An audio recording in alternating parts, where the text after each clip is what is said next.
long time ago, in a galaxy far away, before they had Facebook Live and live streaming, there was a movie franchise. It started, 1977, Vic. Hard to believe it was 40 years ago that this crazy science fiction movie that was not immediately embraced. It was a hit in the movie theaters, but when they were promoting it, when they talked about this idea of Star Wars, a lot of people said, guy by the name of George Lucas said, I know, I want to merchandise this thing. So what if we sell toys and t-shirts and posters and everything? Say, pump the brakes, man. I'm not signing up for that. We'll get to all that and then some. Let me be one of the first to say, or the last to say, may the 4th be with you, Star Wars fans, or even just fans of cool things. Chris Cashman here alongside Vic, one half of the ultimate Star Wars house. We're very excited. Thanks for letting us come inside.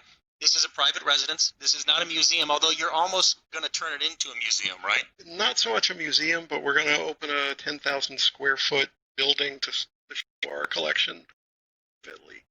We'll have our attention at 10,000 square feet. So you already said hi to some of the droids behind you, to Yoda. We want to hear your comments, your questions, and things. We are going to, in a moment, take you inside the ultimate home theater. I have never, without question, seen a home theater as cool as this one. The Death Star Home Theater. We should point out right out of that it is of your home. You actually the movie theater. Literally designed around the theater. We designed the theater first, built the house around it. These are like all my wildest kid fantasies come true. 1977, a year that I remember. In fact, it's the first year that I remember. The first toy I ever had to have was the Millennium Falcon toy and the Ewok Village. Once again, we'll get to all that. You have all of those toys. In fact, they pride themselves in collecting the toys that appear on the packages for those toys and even the prototypes before they were toys, right? Before they were toys. This is going to be an unbelievable tour. We're so lucky that you guys would be cool enough to invite us in on what's been a very curious weather day. We're in a remote location outside of Seattle, Washington. We know that you might be joining us from far off places here on May the 4th. And more and more people joining us here on Facebook Live. Again, if you got questions, comments, what you want to see as we go, if you want us to go back, you see something you can't believe, let us know.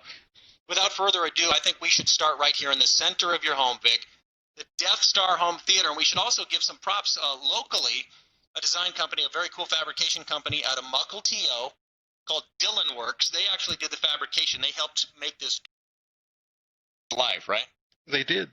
They do theming for casinos and cruise ships, and their former Disney Imagineer hits them up, and they were the right people to make this theater for us. Team out of Mukilteo, as you said, a Disney Imagineer. So they're guys who specialize in whatever you can dream up, they can make it. Behind this ordinary set of double doors, it looks like a coat closet. There's something much more impressive, correct? Indeed, the Death Star Theater.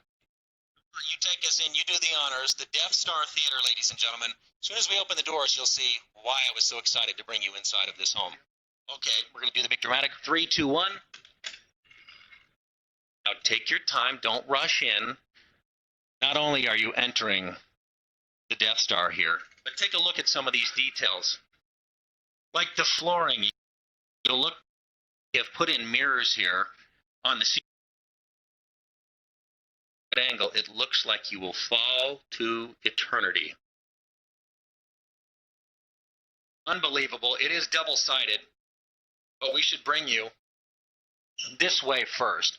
This is my favorite way, Vic, right? Come on over here. You guys, come on over. You see guides and all of it. Around the corner, you'll recognize this fella. Life-size, still encased. I'll have the technology.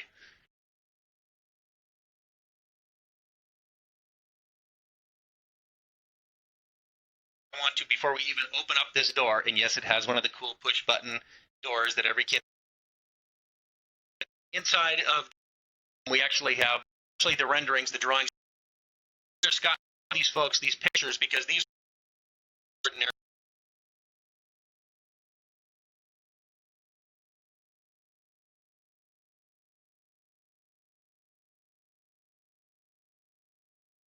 Rogue One. How do you get a guy like Doug Chang Well, at the time, I was an editor for Star Wars Insider magazine, and my partner Lisa was the president of the Star Wars fan club, and she met him during a meeting at Lucasfilm, and we asked him, basically when we decided to do a theater, there was no better guy, so we asked him, and it took him a couple of years to find the time to design it for us. He made the time for us, and then we took his drawings, gave them to Dylanworks, and they just built it. So once again, Scott, flip around here. Let's show these people. These are the pictures. These were his drawings. Doug Chang said, here's what it might look like. That are now in Mukilteo, and said, how do I turn these renderings inside of my house? As you can see, thousands of people now commenting here on your home theater. A lot of people saw the tour I did in December. One came to theaters, and I did a little short feature on you. And after we had so much reaction, there were so many things we couldn't talk about, details like that, like who does theater and the renderings and your collection, which is soon moving into a 10,000 square foot facility, big, that we're going to take you inside of shortly, that we wanted to come back and actually do the walking tour so that we can show off some of the cool highlights. Here's one of my favorite parts. Come on out, you guys. You got to get a full view of the Death Star Theater.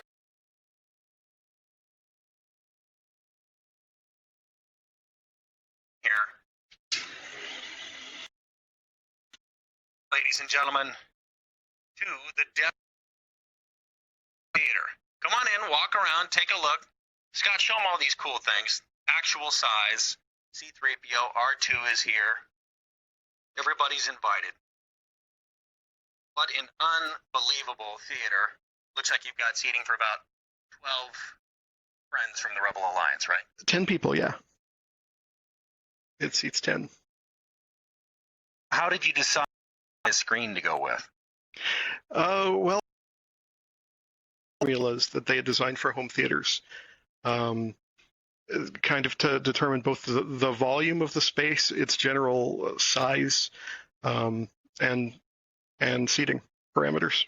So the problem is you've only got seating for 12, but we've already got people like Crystal on here saying, how do we schedule a tour? Oh, no, it's a private residence. They don't do tours. What a wonderful problem to have. We don't want to tell people exactly where you live because you're just going to have people showing up at the door. Even your mail carriers probably. Guys, what are you screening today? Oh, we have all our packages delivered to work. But, yeah, actually, there is one way that you can get into a tour here. Every year, we donate to the Fair Start charity auction the opportunity for a group of people to come, get a Star Wars tour, watch a movie, and then they'll send them to dinner. And we do that. That's it's going to happen again in October 1st of this year. Will be the next Fair Start auction. That's FARE Start. They're a charity that helps disadvantaged people get training in the culinary arts. Now, we want to reset because we know more and more of you are just joining us. You got the alert. You said, "Ooh, I heard about this thing. It's May the 4th. May the 4th be with you." They're doing the Star Wars house. We are with Vic, one half of the Ultimate Star Wars house. We're in the Death Star home theater. Earlier today, I put out some tweets, and I said, hey, what should I wear? Because I have some favorite Star Wars. Last time I was here, I wore this because I thought this was about as starish as I could get. But the votes are in, and they chose one of my favorite mashups. As you know, they are building Star Wars Land at Disneyland right now. And so the votes were in. They said, you've got to wear half Mickey, half Stormtrooper. So I want to be comfortable. It might be a bootleg Etsy. They're artists. I don't think of it as. Oh, fine. The mouse has enough money. That's right. Soon he will make his own. So this is the Death Star home theater. I noticed it's all touchscreen, as it should be in the Death Star home theater. Is it like every other fun toy that people have at their house, and that for the first year you were all over it and you haven't been in here since? We are here hours a night, basically. I mean, it's where we watch TV, play video games. Yeah. Wait a minute, you just open up a whole other can. You can play your video games in here. Oh, yeah, absolutely. 11-foot video games. Well, now we're going to do the show. We're going to have to do the show after the show, the Ultimate Death Star Home Theater after show. We're going to play video games. This is truly spectacular, and again, we want to give some kudos to Dylanworks out of Mukilteo. They are the fine folks who took the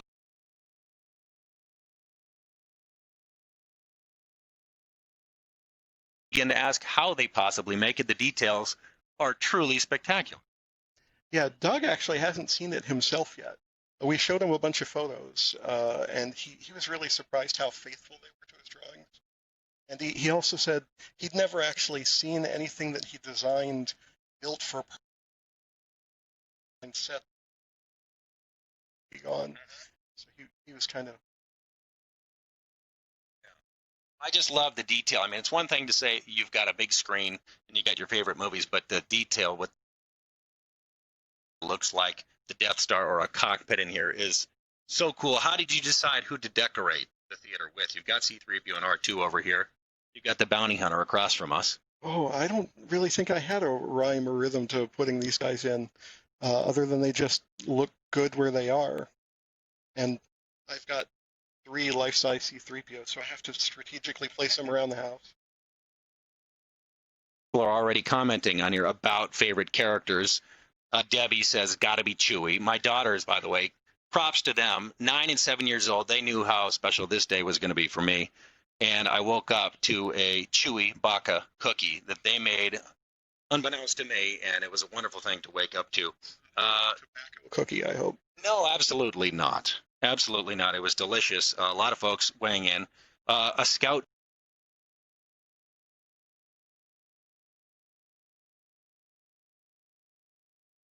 You go, the obscure you can get, and the deeper into these worlds.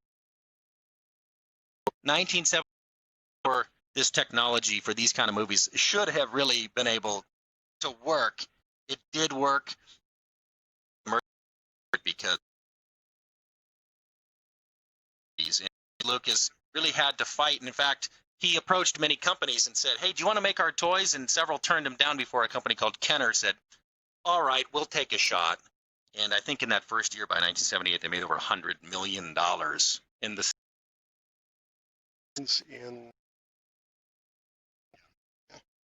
Well, the good news is this is just one room here.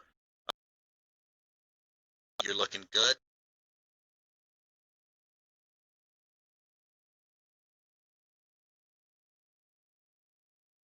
Death Star Home Theater. We'll come back in here a little bit for the latecomer. I want to show people down the hall. Watch your step there, because you will fall down to eternity. If you take a look down there, you will fall all the way down. Leaving is almost as cool as coming. These doors are just too cool. Come on, we're going to head down this way. Keep on following the signage.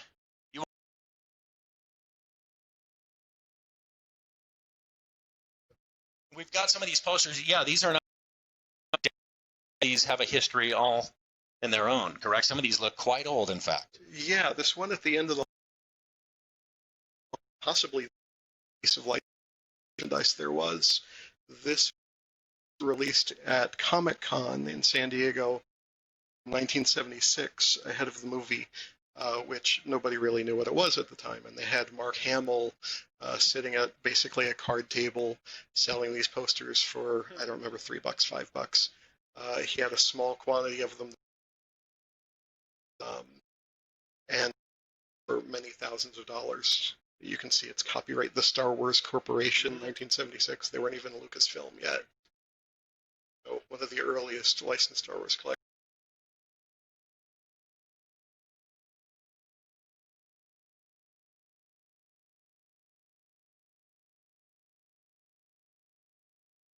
Deal in the merchandise. We'll all take most of those profits and good decisions. This poster here is also pretty rare.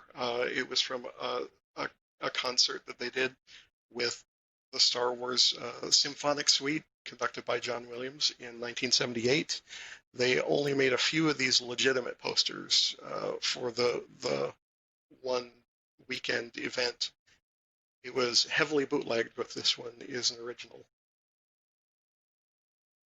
Next one here. Definitely have not seen this one before. The next one here is one of my favorite posters they ever did. So remember back in 1978, they didn't have home video. So Star Wars, if you wanted to see it, you had to see it in the theater. So it was released in May 77. In May 78, it was still running in some theaters. Movies didn't just show up for 2 weeks and then hit Blu-ray. So this poster was sent exclusively to theaters that were still playing it a year after its release in 1978. And because it mixes action figures with movie posters, it's much desired by action figure collectors, as well as poster collectors, as well as Star Wars collectors. High interest on that piece. Love that you've got one of the best mascots of all time here, center stage in the middle of the hallway. This is the fork in the road here. Yeah, was sculpted by a fellow named Larry Noble, who actually had been a painter. He decided that he wanted to sculpt exclusively because he wanted to make a Yoda sculpture. It took him he did a few other things before he got to this. Way later in the tour, I'll show you the first licensed sculpture he ever did. But he did eventually get to do, I think, the ultimate Yoda sculpture. Lucasfilm, George in particular, I know, loves this statue a lot. He bought several of these, has them displayed in his campus at the Presidio, his campus at Big Rock in Marin County. Pretty spectacular. Now, foreshadowing, behind us is the gallery. You can see that. We're going to get into that in a minute. And again, a lot of this stuff is going to be moving into a new facility they're having built so they can display all of it. Believe it or not, you're about to go into 2 stories of merchandise, amazing merchandise, but it only represents how much of your collection? Not even 10% by volume, not by quantity, maybe 5. Yeah. People like Tim Dunn on here saying, great, now I'm going to have to watch all the movies again. You've whet the appetite. A lot of people maybe forgot. May the 4th be with you. Oh, that's right. It's the official Star Wars Day. This is what every kid dreams about. You have your own arcade. One of our focuses here was we wanted to collect pretty much every Star Wars arcade game that was ever released. We're short by one. There's one that came out a couple of years ago that currently runs for upwards of $10,000. Don't have that one yet. It's basically a big pod that you sit in. It's very immersive. But we have everything else from the original Star Wars pinball from Australia in 1980, a very bizarre Spanish pinball from 1987 that Lucasfilm actually thought was a bootleg for a while, hadn't realized that they had authorized a company who authorized a company to do it, as well as classic Atari arcade games from the 80s, pinball machines from the 90s. You might be sad that there's one you're missing, but to me that's great news because we've got an excuse to come back again sometime soon. Bring that. You can come back anytime. So it's a $10,000 arcade buy-in next time I come back. Anytime at all. And I think you can chain them to play multiple. So if you want to bring a couple times, that's all good. And I also noticed that you break character for one exception corner in your house right here. Another franchise that has taken on a life of its own. Doctor Who, the British television show that started in 1963. This TARDIS was the main prop in Christopher Eccleston's season in 2005. There's a Dalek here from 1986. When it was on the show originally, it was white and gold. It was repainted for an exhibition black and gold. But it's been black longer than it was white, so I kept it black. See, we can't go Star Wars and then bring in the TARDIS and Doctor Who because we're going to crash the internet, Vic. See, they're already warning us. You guys stop already. Let's just focus on that. Stephanie weighing in, saying, hey, we need something like this in Alaska. Are you willing to take this show on the road? Hard to move these things are. Like Yoda, didn't it? You're talking like Yoda already. But wonderful product placement. Life-size Yoda. That would be, I believe, the 3rd life-size Yoda we've seen on the tour. And that would be the 4th life-size Yoda, right? You have the much controversial Jar Jar Binks over there. Is that the most now infamous character? So is that the only one that you're almost ashamed to display? I love Jar Jar. Why do you think there was such a weird reaction to Jar Jar? Was it just because it was just too silly? Yeah, he was too silly. When I say love, there's varying definitions of love. Jar Jar's fun. One of my favorite stories. Oh, I shouldn't tell that story. Never mind. Oh, it's just the internet. Don't worry, we can tell all stories. It involved Ray Park and a drunk woman at a convention. But It's good for Ray. But he does Good a for great. Ray. All I'm going to say, he does a really good Jar Jar impression. See, that's a tease. Ray Park, actor who played Darth Maul, who you're getting a nice shot of.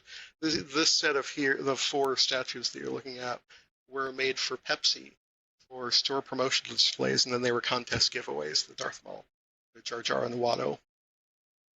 I see more and more people joining us by the moment here. And if you're just joining us, a lot of hearts, a lot of loves coming by on May the 4th, and May the 4th be with all of you. Chris Cashman here, as promised, at the Ultimate Star Wars House. We're in a remote forest moon just outside of Seattle with Vic. And again, the Death Star Theater, which if you guys tuned in late, you missed the Death Star Theater. We'll go back by on the way out. Don't worry. In fact, I'm probably not going to leave. You're going to have to forcibly remove me from your home. You realize that now? Last time, I think. Just like last time. But starting with the theater, your house is built around the Death Star Theater. We are currently in the arcade, and as you mentioned, you have one of just about every game they made, with the exception of one, which eludes you. But keep coming, because we haven't even shown you. We've only shown you one half yet. There's a fun little piece here. Yeah. This is a one-of-a-kind item. In 1983, they made a whole bunch of little handheld arcade games. Like there was a little Pac-Man, Merlin. They started to make a Return of the Jedi game. They prototyped it. They showed it at Toy Fair. And never actually made the game. So this is actually a prototype for a toy that would have been a little handheld game, and it is actually a functioning game. And these buttons work. The screen turns on. There's actual gameplay there, and it's, as far as I know, the only working model of this game in the world. That's a big part of what I was so interested in when I found out about your collection, is you have so many one-of-a-kind items, prototypes, toys that only exist here because after they made them, maybe they decided not to do that, including Chewbacca and his family, Mrs. Chewbacca, which you're thinking, Mrs. Chewbacca? Exactly. He has it. It's in the gallery. That's a tease. We're going to go in there in just a couple of minutes. It will be hard for you to identify a favorite item, but if someone came in here and they said, Vic, we're taking all of this, you can keep one item. Would it be possible for you to choose one thing that is your crown jewel? One of my personal favorite things might be the Obi-Wan Kenobi lightsaber we have, which we'll get to later in the tour. You don't mean like a replica, you mean the Obi-Wan Kenobi lightsaber. Well, there were many, but one of the actual movie props, yeah. You guys are going to absolutely lose it when we head into the gallery and you see some of the actual props from the movies, including some actual Yodas, the ones we saw in the movie. Yeah, you will find that hard to believe when you see, but it's true. Original screen used Yoda heads. Got a question, Hamilton here on live. Yes, don't worry, Ryan. We're just now in the arcade. We just came from the Death Star Theater. We're going to go into the gallery, which is, well, to say yes, you have some movie props would be an understatement. You're about to see hundreds and thousands of movie props, and in fact, it's only 10% of the collection. Some movie props, but hundreds and thousands of pieces of merchandise, the toys, the collectibles, and a lot of one-offs as well. Well into the 6 figures in number of items, yes. Right. Continue on this way. We've only shown you one side here of the arcade. You can continue to make your way around. I see you've got security in the window over here. That's a great measure. Yeah, I mentioned before there's 3 different life-size C-3POs and R2-D2 scattered around. Here's another pair. These are actually the first life-size pair to be released in the late 90s. It's cool to have these, but yes, to have them actually life-size to scale is pretty cool. This is the stuff I only saw in TV shows and in movies. That's where they had stuff like this, and to come here and to see this in your home is, it would be hard not to be a shut-in. Do you ever leave? We occasionally have to get food. Nourishment is good. Yes, I appreciate that. Thank you guys for hanging out with us, by the way. A lot of comments coming on Facebook on what jeopardized today, because we are just outside of Seattle. Very strange weather. I know you say weird weather in Seattle. What else is new? We know. But we had like one day of almost late spring, early summer yesterday, half a day today, and then it just went absolutely crazy. We had rain, wind, hail, a lot of power outages. So It was a very, very crazy day. We're happy, frankly, that we've got a signal right here on May the 4th, and May the 4th be with you. Tell us about this, gentleman. This fellow is one of a kind as well. He's made by a company called Gentle Giant. You will see a lot of Gentle Giant items in the main gallery, but this they had specifically made for display at their booths at conventions. I think they only made a couple of them, and this is, I think, the only one they've sold. Once again, we've got Laura Jean on here saying, hey, can we tour the house? We covered that in the Death Star. Which Laura Jean's, wait a minute, Death Star movie theater. What, did I miss that? Yes. We'll circle back on the way back. And once we're done with the live tour here, we're going to post this for you on demand. So if you missed some of this, you can go right back to the very beginning once we're done here. We want to continue through the arcade this direction because we haven't even gotten to the gallery. And it's 2 floors, ladies and gentlemen. You're not going to believe some of the props and the merchandise and the toys that they have for you in an actual gallery in their home. Looking past a German slot machine over here. On the other side, there's a Japanese pachinko game and a Japanese slot machine. These are not things you're going to see outside of this collection, I would imagine. Not even outside of Japan. Not even that much in Japan anymore. These are fairly old at this point. Yeah. Francis is among many who says, you should give tours. We know, Francis, but they actually live here. This is actually their house. So it might be a bit challenging to just have people coming through. Zoning laws. There's zoning. I'm sorry. I can't. My hands are tied. That's right. And if you missed this in the beginning, too, they're actually building when is this building going to happen? They're going to build a 10,000 square foot facility, a warehouse, so that they can actually put all of the collection. Because you told me before that you can't even park in your own garage because you've got an X-Wing in there. X-Wing in the garage, yeah. It was an FAO Schwartz display. It's like 12 feet long. It's huge. Yeah, and many of our rooms, we don't have any guest bedrooms. They're full of Star Wars. Many of our rooms, you open. Is that just an excuse to keep family away? Say, sorry, we can't. Stormtroopers are in the guest bedroom. It's nice, yeah. But we're hoping to break ground later this month, actually, and hopefully be complete November, December, and then begins the process of unpacking 100,000 plus items. Yeah, that's going to take a while. Before you know it, you'll be fully operational, as they say. What we're looking at now is a life-size Kenner action figure, basically blown up to life size by a Gentle Giant, the same company that did the Clone Trooper we saw earlier. So I recognize this game. How many times did I go with my folks to get pizza and jump inside of that cockpit? I am terrible at this game, but this is the original Star Wars arcade game from 1980 from Atari. And the fairly rare cockpit version with the 20-inch screen. Now, this is a sensitive question. Elise is asking us, what's the most valuable piece you own? You don't have to give us a specific question, or you don't have to tell us the value, but is there something that the insurance people get very nervous about? Oh boy, I think that would probably be the Yoda items that we'll see when we tour the prop room. Right. Which again, and you'll tell us more about it when we get in there, but in a big way because those items were not really built to last, unfortunately, right? Yeah, they've seen better days. Yeah.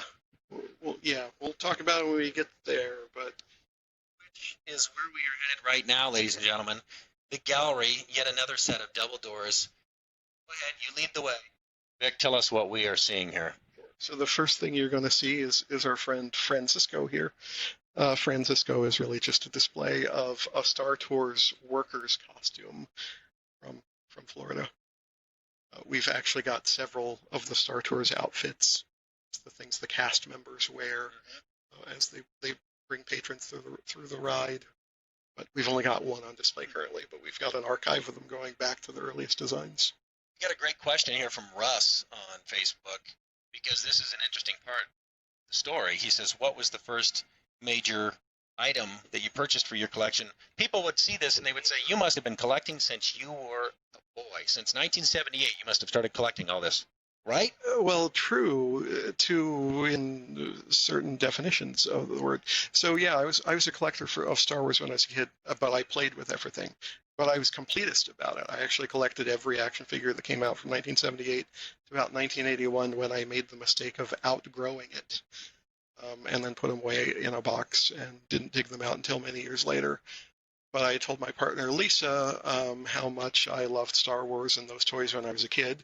So when the new toys came out in 1993, she bought me a Boba Fett. And it said on the back, collect them all. And I said, okay, I will.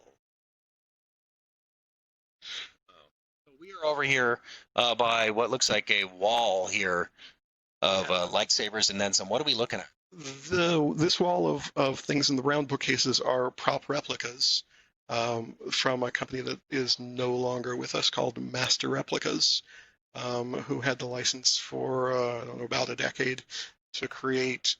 They would research actual props from the Lucasfilm archives and replicate them as best they could.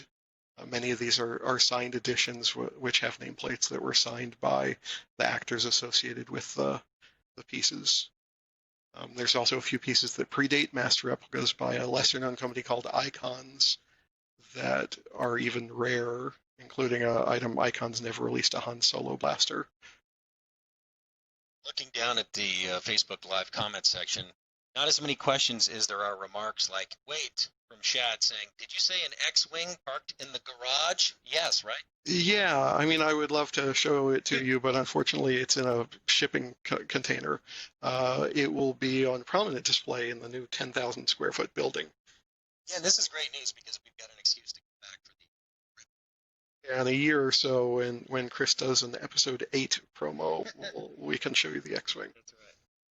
So these collectibles, I mean, I'm a bit nervous as Scott, our photographer, is tiptoeing around your collection because this is one of those, be careful what you touch. He's trying not to bump into, because everything here looks very fragile and obviously highly collectible.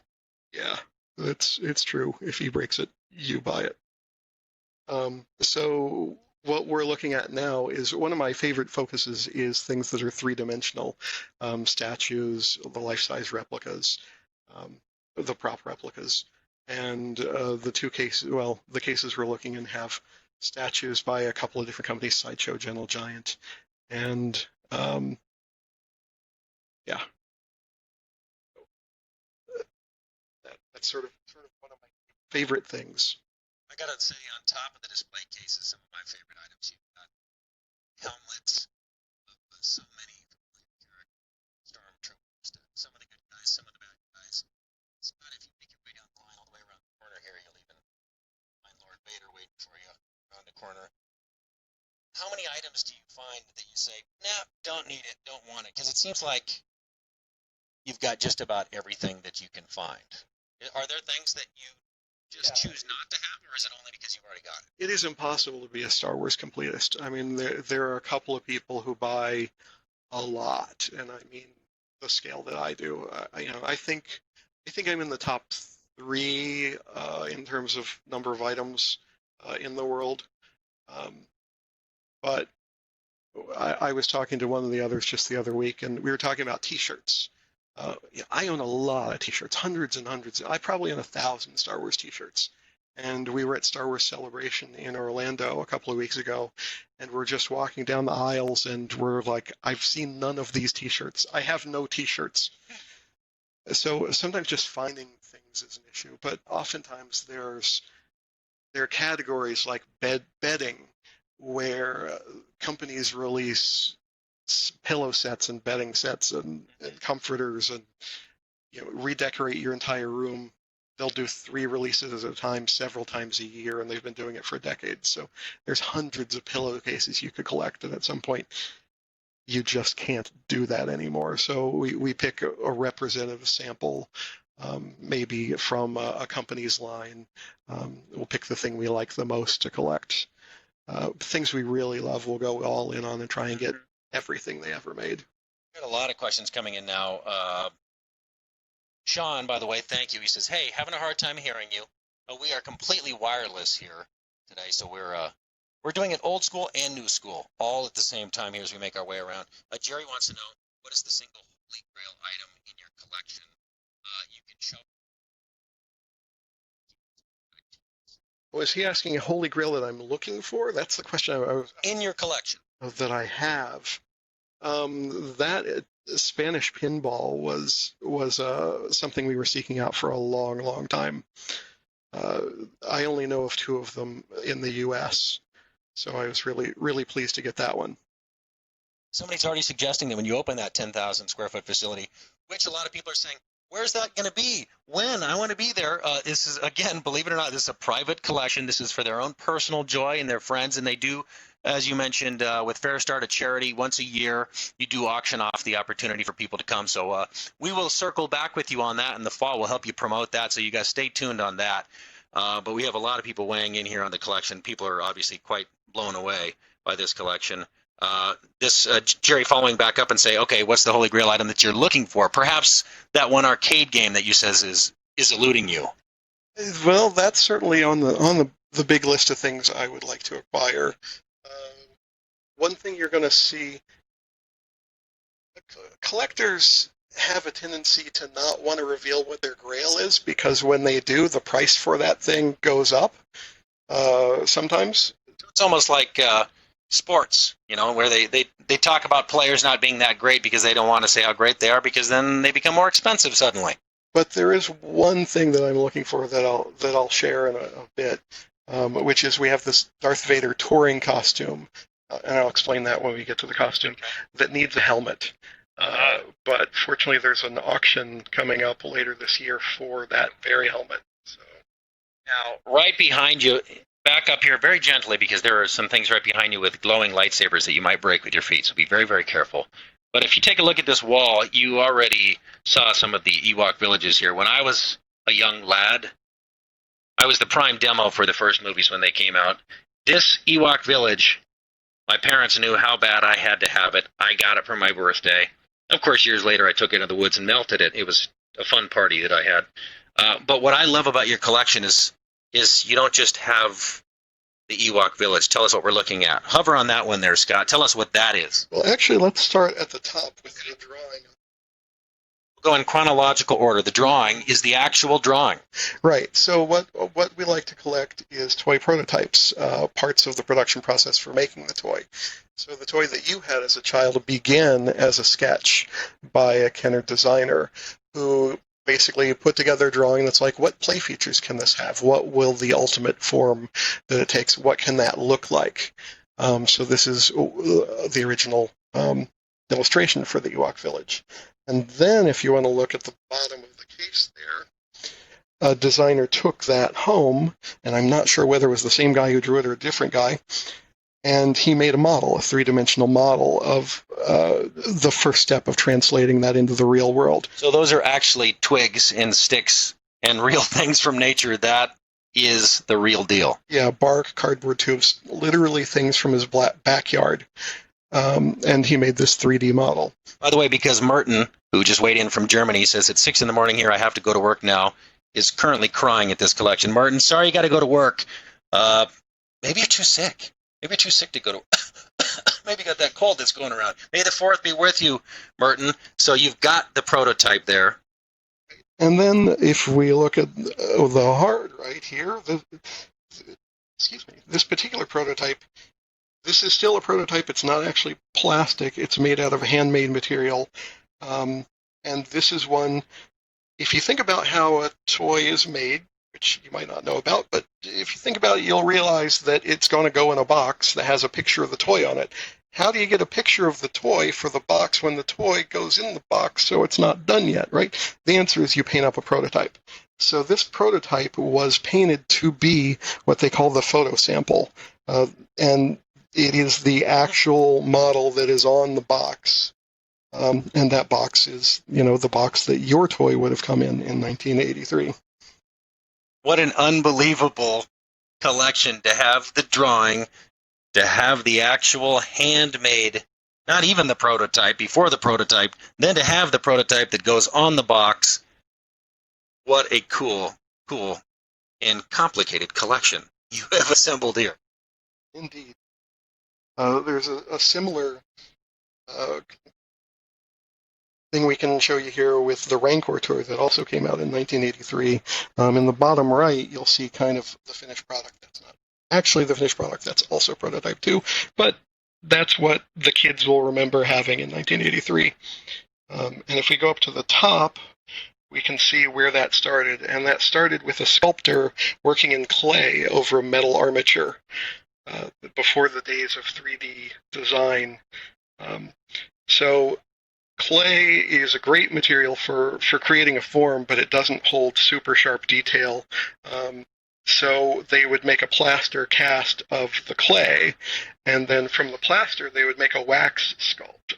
They fill it with wax and finally detail that. The wax holds better detail, so below the clay is the wax. However, you can't make a metal mold, which is what you need to make plastic toys, from wax because it would melt.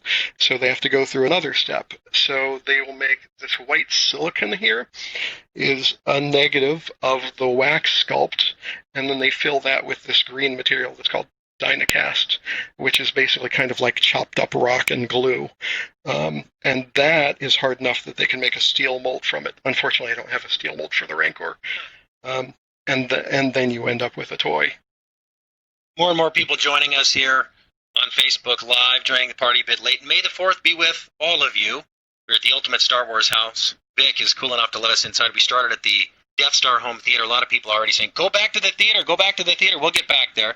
We will get back there. Don't worry. We've got Sarah saying, hey, I don't want to jump on the internet and search. 1977, yeah? Yeah, 1977, Star Wars came out. And again, at the time, this idea of merchandising, making toys, was not a proven commodity. So for George Lucas to say, I want to make toys, I want to make posters, he actually had to approach several companies before they got Kenner to say, all right, we'll make these little action figures for you. And within that first year, by 1978, they'd made over $100 million. And the rest is currently in your house, it looks like. Yeah. Some of that $100 million was mine, I'm afraid. And people want to know, when did you start collecting? You talked about when you were little, but ultimately you guys didn't really get that serious about this until much later, right? Until 93, when Hasbro, who had purchased Kenner, started reviving the toy line, which was also shortly after Random House started putting out books by Timothy Zahn that were really popular. Wow. And created the expanded universe, which really Star Wars had gone through a dead time between about 86 and 93. And some people thought it was never coming back, but those two things kind of set the stage for the special editions in 97 and the prequels from 99 and the new movies from last year on.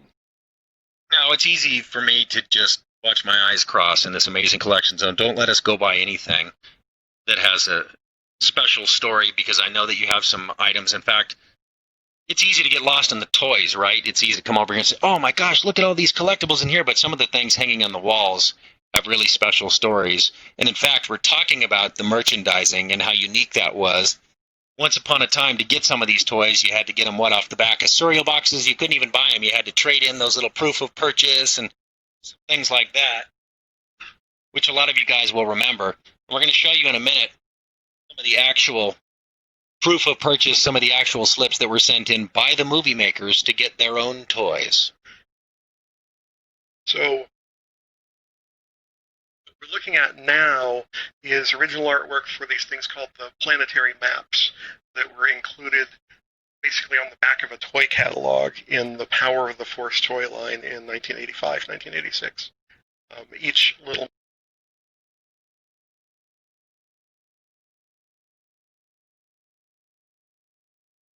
we have the original art from all of those maps on our walls. One thing I would love to know, if your viewers can find out and tell me, is who painted these. It's kind of a mystery. There's a legend that Kenner actually hired some ILM artists to paint them, but there is no paperwork that I'm aware of to tell me who fabulous illustrators were. Now, Vic, I don't want to make you nervous, but we're about to go live on television as well, because this collection is simply too cool on May the 4th. So we'll become a bit more formal in a moment, and you'll know why. And this would be a great spot to do it, right over here. Stand by. Oh, yeah. They're hanging with us. Internet, stand by. I'm going to do a little hello for TV in a minute. We are here at the Ultimate Star Wars house with Vic, and may the 4th be with all of you, by the way. We're in a remote outpost outside of Seattle. That's all we're going to narrow it down to. We were in the Death Star home theater. We're on Facebook Live, king5.com as well. You can go back and start at the beginning if you join the party a little bit late. Unbelievable home. We're in a 2-story gallery, your personal collection here, a collection that will soon be moved because this is only, take a look around, 10% approximately of their collection. It will soon be moving into a 10,000 square foot facility, but you have some items over here that people have never seen before, like I should point out right here. Take a look at these toys. You're going to say, hey, that's Chewbacca and his family, including Mrs. Chewbacca. Wait, they never made Mrs. Chewbacca. Thankfully, they never made Mrs. Chewbacca. Some of you might remember the Star Wars Holiday Special. I still have nightmares about it, yeah. Yeah, in 1979, which they had brought in Chewie's family, his father, his wife, and his son. And they started to make action figures for them, and then the legend I hear is then they got a copy of the script, realized how terrible it was, and canceled the line. But not before making some handmade prototypes. So this is the one and only set of the Chewbacca family action figures made by Kenner in 1979. Not as exciting to look at as the toys, but over here, back in the day in the 70s, in 77 when the movie came out, in 78 when the merchandise started coming out, a lot of you will remember you couldn't just buy everything. You had to send in certificates, proof of purchase off of cereal boxes. And what are we looking at right here, Vic? So back in the early days, before there were toy lines, Kenner came to Lucasfilm and they said, we want to make toys. So they created these prototype certificates to show how it worked, and they gave George Lucas. There's number one, George Lucas, right there. And Star Wars producer Gary Kurtz and a couple of lawyers. They presented the idea to them, had them fill out the toys as if they were going to receive them on their own, and how they belong in my collection. Unbelievable collection. You've got to see the Death Star movie theater. Again, if you want to jump over online, king5.com, Facebook Live. As soon as we're done here, we are live right now, by the way. You can start at the beginning and check out that theater. May the 4th be with all of you. Unbelievable. Unbelievable collection here. Now that the TV audience is going away, we can continue our fun. The advantages of Facebook Live here. Thanks for hanging out with us, guys. We are 47 minutes into this tour, Vic, and I feel like we could just keep on going. Look at all these comments coming in. Elise wants to know, how do you clean everything? How do you dust everything? That's true. I came by earlier today just to kind of test the signal, and this was the one area I didn't dare come into because it was fully armed. It is armed and alarmed, but more relevant to our question, we actually have a furnace that has what's called a media air filter. They use it in libraries and scientific establishments, and it keeps the dust out. So I actually don't have to dust all that much. Hooray!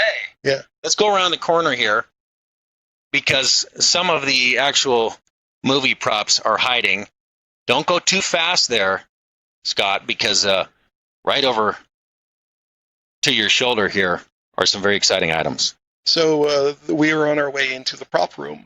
This particular item that we're looking at now is a Stormtrooper rifle it was used both in Star Wars and Empire Strikes Back.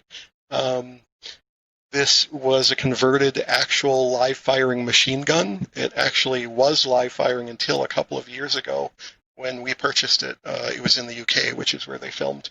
And we had to have it deactivated to be brought into the U.S. And sorry, I just realized we're not looking at the Stormtrooper rifle. The Stormtrooper rifle is below it. Now we're looking at the Stormtrooper rifle. Don't worry, the internet will correct us. What we were looking at before was a Rebel blaster used in Empire Strikes Back.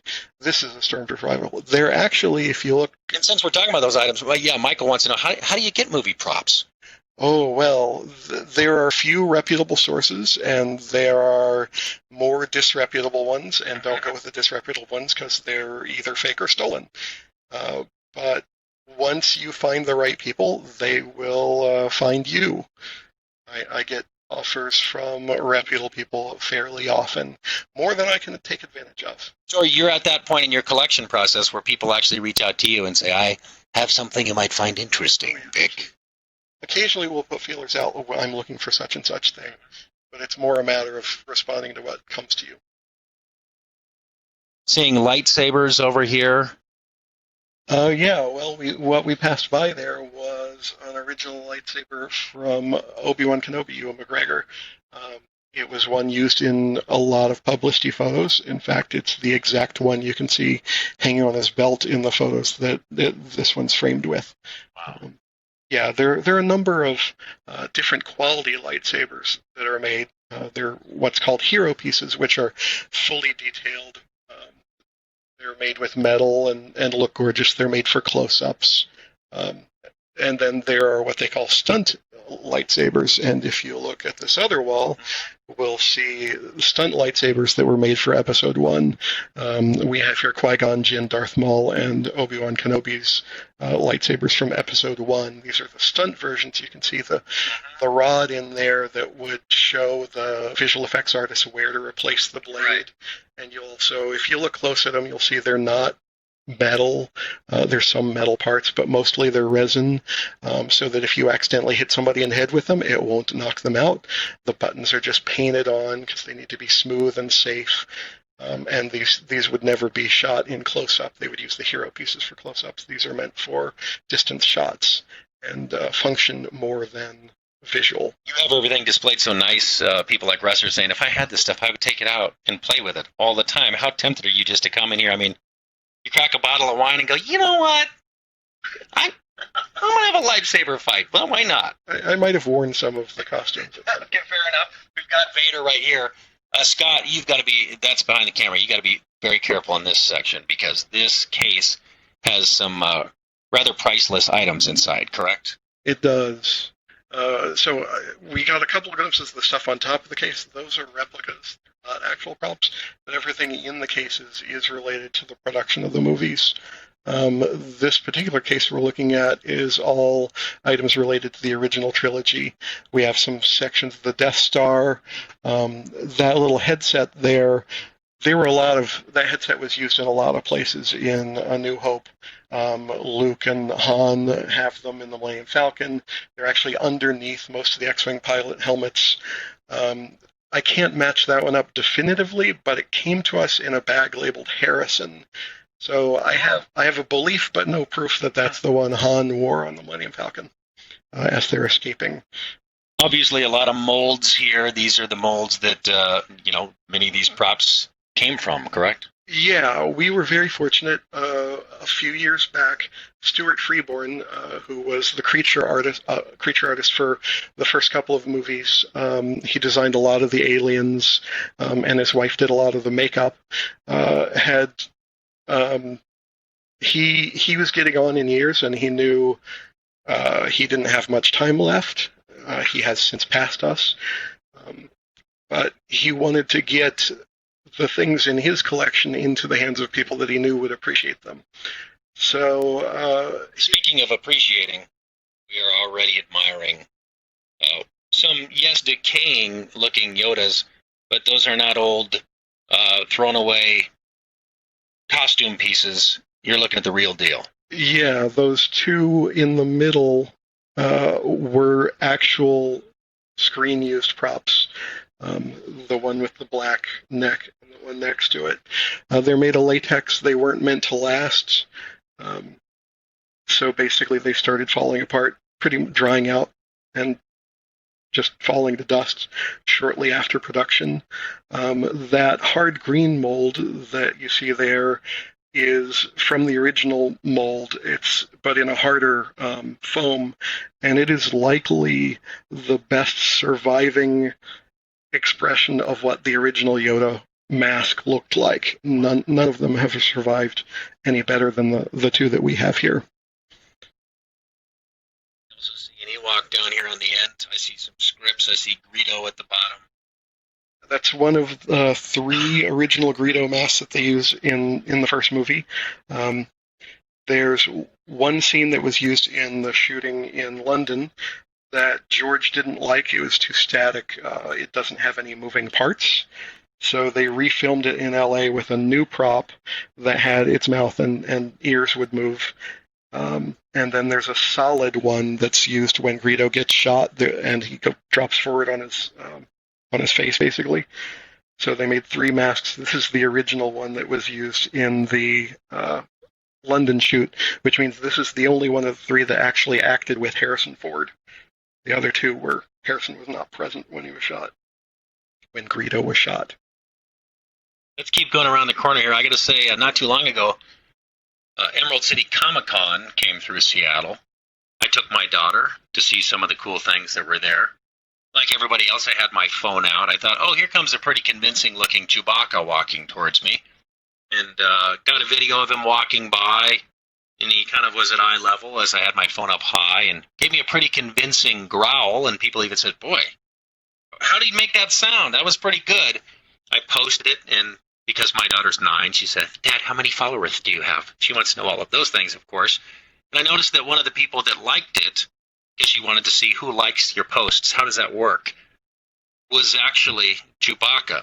And I was a bit confused, and I clicked on it, the profile, and realized he was in Seattle. He was getting ready to close out Emerald City Comic Con, and I had a little kid, big kid Chris nerd moment when I realized that I had a brush with greatness and that the real deal was in town. Yeah, Peter's actually been to our house. He volunteered to stand in a glass case for us, but he's not here today. Keep coming around. In fact, you'll see one of his busts as we make our way around the corner. A unbelievable collection for those of you who joined us late, and I see more and more people saying, wait a minute, check this out, and sharing this with your friends. This will be available in its entirety when we're done here, so hit replay later tonight as you celebrate May the 4th, and May the 4th be with all of you. If you just got here, Chris Cashman here. We're with Vic, the homeowner of the Ultimate Star Wars house. We started in the Death Star Theater. We went to the arcade. They have just about every arcade game they made. One is eluding them, so once you get it, we're coming back. We're in the gallery now. This is the prop room where a lot of these items we're looking at were from the movies. We're in the movies. And again, this is only representing about 10% of your collection. They are building a facility, 10,000 square feet, to house all of this. Don't get too excited, fans. It's not going to be open to the public. The things on the top are not props, they're replicas. The things in the cases are replicas. So the Chewie and Stormtrooper and Vader helmet you just saw are replicas. But here, whereas the other side of the case that we looked at earlier was props and pre-production items from the original trilogy, this is for the prequels. So one of my favorite things here is we have Qui-Gon Jinn's boots from the funeral sequence after he dies. You know, they put his body on the pyre and set him on fire. I've mentioned that I think, about the third or fourth largest Star Wars collection in the world. The guy who's number one, Steve Sansweet, is a friend of mine in San Francisco, California, and one day he was coming to visit the collection, and you know, it's always nice to try and one-up Steve, but you can't do it. It cannot be done. He's got it. He has it better than you. Whatever you have, he had it first. He had it better. He has it made out to George, whatever. So Steve's like, so what have you acquired lately? And I said, well, I've got the boots from Qui-Gon Jinn's funeral sequence. And he says, oh, no, you don't. I have the boots from Qui-Gon's funeral sequence. And I'm like, are you sure? He says, I was there. I was on set. They set the body on fire, the prop body on fire. The boots fell off. I took them. I have them. I'm like, well, that's not good for the source I got them from. Get the house, and he looks at him. He goes, oh, you've got the top of the boots. I have the bottoms. We had the foot. You technically have the boot. Feet. I've got the legs. I would imagine it gets a bit competitive once you reach this level. A lot of people weighing in. Christy wants to know, what's your favorite character? We have a lot of people on the thread here, and some obvious like Chewbacca. Do you have a favorite character? I would almost imagine that yours is something obscure. Well, I'll give you my favorite obscure character. In episode 2, the Outlander Club, where Anakin chases the bounty hunter into a club, there's a guy who's in it for about half a second. His name is Civ Silla. I got to name him, and it's an anagram of my name, Vic, and my partner's name, Lisa. So, yeah. That's a fun factoid. Ooh, that's inside Hollywood right there. How cool is that? You've got Vader right here, head removed, so it's not as scary. Right, so this is the Vader touring costume I mentioned earlier.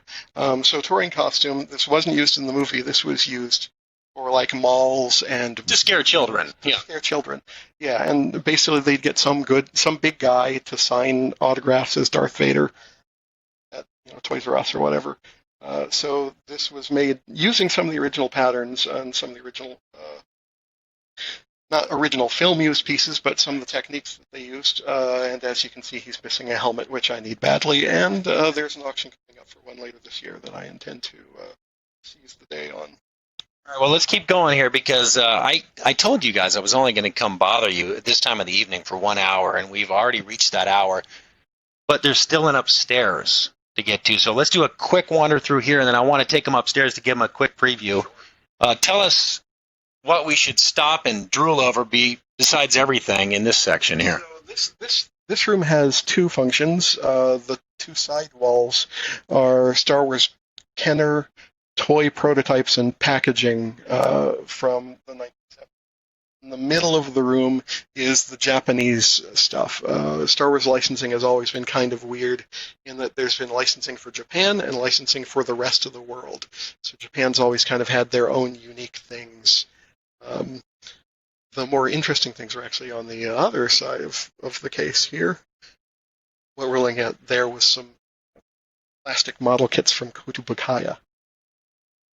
Hey, we got a comment here from Michael Dunbar, who says, that must be the worst mic ever. Thank you, Michael. I would agree with you. We're actually trying to be completely wireless here online because of the severe weather that we faced here today. The only way to do it is to go old school and new school. So we are making the best of both worlds here as we tour the ultimate Star Wars house. But the good news is we had not lost our connection here in an entire hour as we tour your home.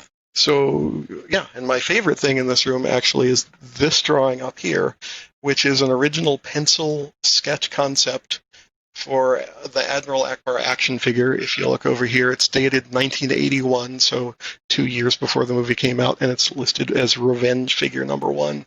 Obviously, Revenge of the Jedi being the original title of Return of the Jedi, and figure number 1 is because Akbar was a mail-away figure originally from, you'd buy Empire Strikes Back's toys and send in the to get Akbar. So this is a one-of-a-kind pencil drawing. Robert McGee asked an excellent question because I would assume that it's hard to keep track of this collection. He says, do you ever accidentally buy duplicates? Oh, God, yeah. Yeah. That happens way more often than you think. We are working with, I mentioned that, well, I shouldn't talk about that yet, but we're working on a better database solution to help prevent that. And eventually we want to get our whole catalog, everything photographed and up online, not only so that you can see it, but so that we can stop buying the same thing again. A lot of people asking, has George Lucas seen this collection? I mean, have you heard from the movie makers? George has never been here. We've had Peter Mayhew as Chewbacca. He was here. Steve Sansweet, who was in Lucasfilm Licensing, he was here. That's about it from the movies, I think, that have actually seen the collection. Well, the internet will do its job. People will share this, and sooner or later they'll find it. Can we go upstairs before we run out of time, or will this stormtrooper let us go by? You can totally go upstairs, yeah. And there's some Mickey stuff there. I mostly want to go upstairs because as a little boy, other than toys, the one thing, and my mother knows this, that I always wanted to have was one of these spiral staircases because they're simply the coolest. And the fact that you have one here inside the gallery, the second floor, what a spectacular gallery. Take a look at these items hanging from the ceiling. Those alone would be just a showstopper. So these were store displays. So the Millennium Falcon was in many, many Toys R Us's in 1997. And the Naboo fighter and starships were in Walmart in 1999, advertising their tour lines. What I have upstairs primarily is, where downstairs had a lot of a vintage focus. Upstairs is more modern toys and items from the last few years rather than from the 70s and 80s. Some of your friends online here saying, where's Lisa? The other half. Don't worry, she's here. She just was feeling under the weather. But she did, even though she's sick, she was wearing a Chewbacca shirt when we showed up. So she's with us in spirit, always. So what we're looking at now is a bunch of items from a company called Sideshow. They have this line of basically 12-inch action figures, and this is a pretty complete run, less a few that I haven't had the time to put up yet. Jason Mathis asking, I know I had this one, do you have the rocket-firing Boba Fett? Yeah, I don't think he can catch them from here, but I've actually got 3 of them. They came in a couple of different forms depending on the rocket firing mechanism. There's L slot, which has an L shape, and J slot, which has a J shape. And then I've also got one that's weirdly painted. So I hope that answers your question, Jason. Yes, he's got all 3, and we only knew there was 1. So excellent answer. And there's actually quite a variety of rocket Fetts. As a rare prototype, it turns out a lot of them are different than others. These busts that you've got collected over here are pretty impressive. Where do you find something like that? Well, these busts are also from Sideshow Collectibles. I basically buy them as they're released. They haven't done one in a little while, which is good because my shelves are full. But yeah, they're quite beautiful. The only not good guys, I should say, that I always really liked as a kid. No, not the Emperor. Didn't get much cooler than those guys. The Gamorrean Guard, favorite from many. They're nice and drooly, and the Sideshow has achieved a really fantastic permanent drool look there. Quality work. All these figurines in here as well. Many of these I've never seen before. These are also all toy prototypes, but these, again, from the modern era. A lot of what you're seeing here are from a thing called Shadows of the Empire. It was a multimedia extravaganza that no one remembers. About 1997, 6.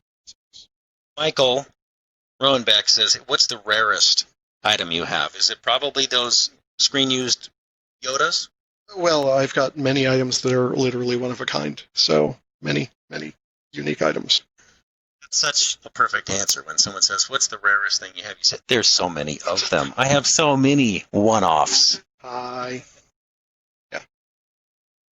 So one thing we might want to look at over here, since we've talked about Peter Mayhew a few times, we can make this interactive. So this right here is a cast of Peter Mayhew's handprint. So why don't you go ahead and get your hand up there and see how you scale up to Peter. Yeah. And I'm relatively giant for the TV world, so he's an impressive guy. I mean, he is over 7 foot, correct? I think he's right around 7. Yeah. And Chewbacca's like 7'6", but he's got padding on top and below. So what we have here, there's some more of the fabulous busts from Sideshow, as well as statues from Sideshow and Gentle Giant. This case has some really kind of fun items, I think. In Japan, as I mentioned, the love for Star Wars there is unusual. They like different things than... And in the early 90s, they used to hire the actors to come and tour around Japan, going from store to store signing autographs. And sometimes they would make action figures of the actors themselves. They would sell in limited editions of 50 or 100. And I've got a pretty complete run of back when they were doing that. Yeah. Some folks wanting to know, is there anything that you had your eye on but you didn't buy simply because of the price? Yeah, well, there's certainly in the world of high-priced things, many things like that. There's a couple of props that I really regret having passed on. But one such item is there's an action figure that I needed in the late 90s. Kenner put out, or Hasbro rather, reissued a bunch of these figures with these little plastic slides, and one of them in particular was really hard to find. I saw it once, but I was at like a Software Etc., and they wanted $13 for it, and it's normally like $7, and I'm like, screw that. So I'm like, I'll find, it'll be everywhere tomorrow, and it was never anywhere again, so I still don't have it. Common thread online here as the envy for your collection. We're split down the middle between people who are jealous and they can't believe what they're seeing, and people who are quite honestly thanking you for letting us in here, which we do have to thank you because this is a private collection. This is not a working museum. This is not the foot tour. You've been cool enough to let us inside here to see your home, to see the theater, the arcade, the tour.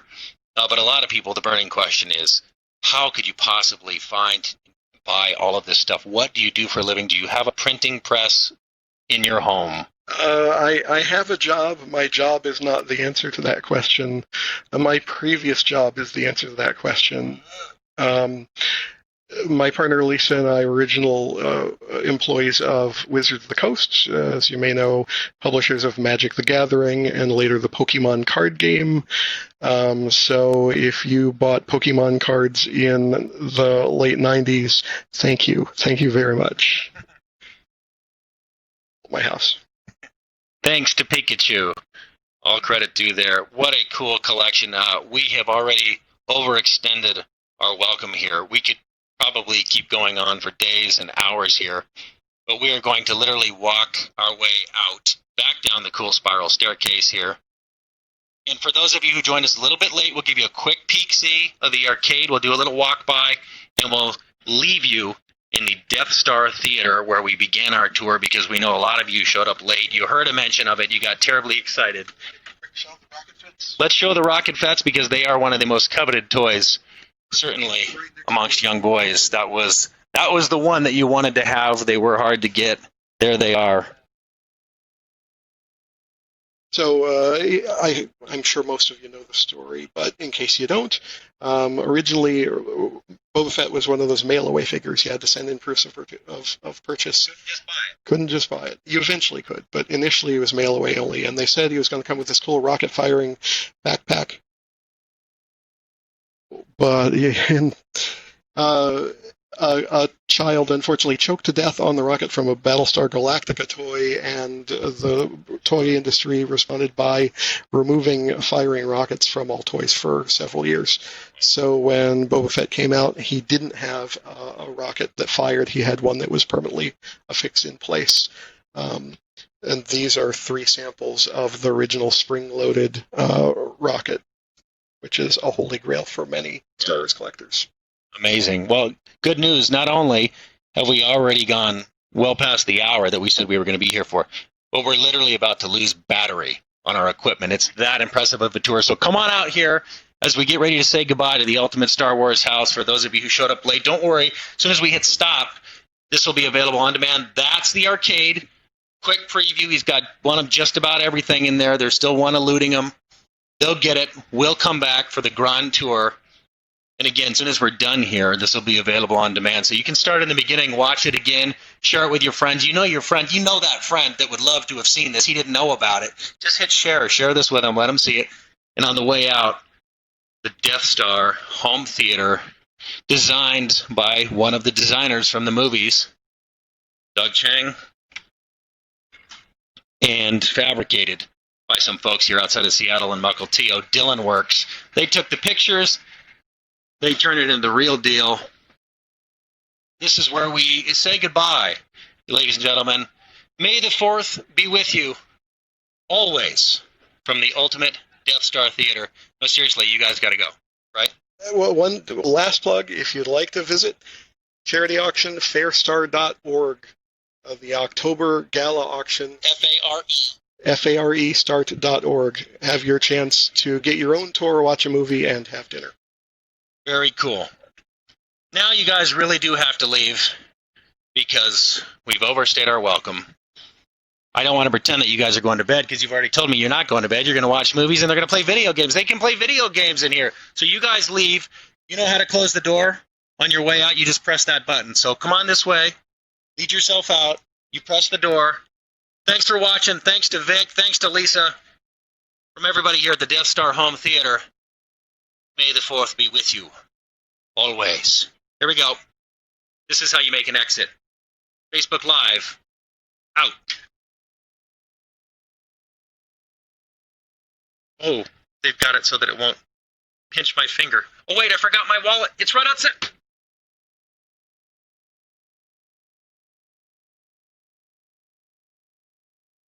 Don't worry, we weren't really injured.